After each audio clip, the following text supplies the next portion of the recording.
In the previous topics, we learnt about hacking and hackers. In this topic, we will learn about computer networking.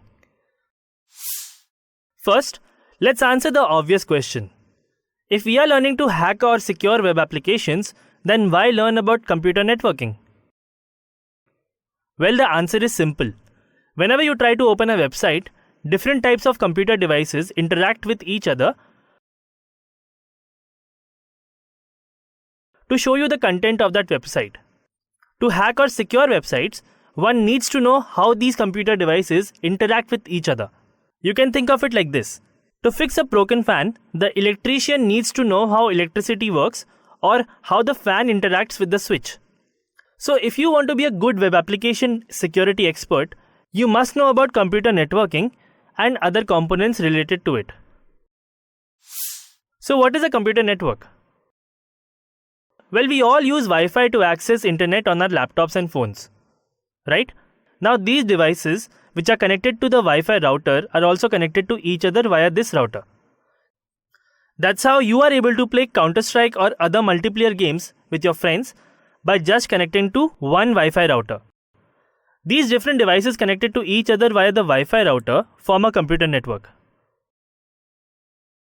So if two or more devices are connected to each other, it is called a computer network. Now you may ask, why are these devices connected to one another and what other devices you can connect to form a computer network? Let's answer the first question.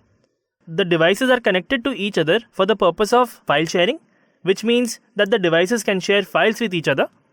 Resource sharing, that is, let's say the devices are connected to a printer and they can access it. Communication, that is, the devices can communicate with each other. Okay, here's a question for you. When two devices are connected via Bluetooth or Wi-Fi hotspot, do they form a computer network? Well, yes, they do. Why? Because they can now share files and communicate with each other, so they fulfill the parameters of a computer network. Now coming to the second question. A network can have communicating devices like computers, laptops, tablets, cell phones, printers, or any other device which has a built-in technology to connect to the other device, like Wi-Fi or Bluetooth. Now, apart from communicating devices like these, the network also has some networking devices like routers, switches, and firewalls. They help in making the connection smooth and secure.